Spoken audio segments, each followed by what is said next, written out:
Welcome to the channel. My name is Matthias. Today, we're back with the Age of Apocalypse, and we're going to cover Amazing X-Men issue 3. The story is written by Fabian Nicieza, and we have fantastic art by Andy Kubert. So at this moment, within the context of the Age of Apocalypse crossover, Magneto has sent out all of his X-teams on different missions, and the main idea is trying to take the fight back to Apocalypse, stop his evil reign, but also, if possible, revert the existence of the Age of Apocalypse itself. At the beginning of this crossover, the X-Men, Magneto's X-Men, had found Bishop. He was the lone survivor of the 616 universe. And the thing is that he's the only one that remembers, or knows actually, that this reality is wrong. It shouldn't exist. For those who don't know, Legion, Xavier's son, had traveled to the past and tried to kill Magneto, but accidentally he killed his own father. This set the stage to the rise of Apocalypse. And since he's a time traveler and sort of like unhinged from reality, when we got this whole shift in the timeline, he wasn't affected. He was stranded in the Age of Apocalypse. The thing is that ever since he has been rescued by Magneto's X-Men, there's been a lot of tension between Mags and Bishop, because Magneto is totally aware of where Bishop comes from. He thinks that the birth of this whole reality is Magneto's fault in the first place. So the story starts off with Magneto, who's checking the perimeters. Someone has tripped a couple of security alarms. He is accompanied by Bishop. And here we get that tension that I mentioned before. It's very apparent that these characters really don't like each other's presence. When out of nowhere, a bunch of Infinities, who are like the foot soldiers for Apocalypse, attack, and they're being headed by the classic old school X-Men villain, the Vanisher. Magneto does quick work to the Infinities. The thing is that the Vanisher disappears. He mentions he's out to try to find Magneto's son, Charles. They know that Mags is hiding his kid deep within the Morlock tunnels. When out of nowhere, and very surprisingly for Magneto, Apocalypse himself arrives. He blindsides the Master of Magnetism.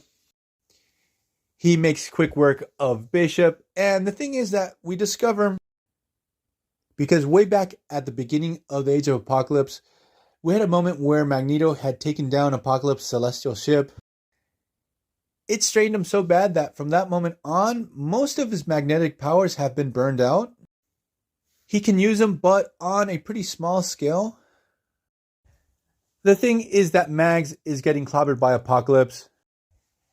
And basically he's there for two things. One, he wants to kidnap Magneto's kid, as we know, because Vanisher mentions this. Two, obviously get leverage against Magneto and get him to put a hold on his X-Men. But on the other side, he found out about the existence of Bishop, that he's a being from another reality or from another time stream. And basically, they want to pry all the secrets that they can out of his brain. Then the story cuts to later on that day or the next day. It's not very specific. The Amazing X-Men come back from their mission. And I have to say, I really love this X-Men lineup because you have Quicksilver, Iceman, Banshee, Storm, Exodus, and Dazzler. They find the corpses of all the Infinities, also the dead body of the Vanisher.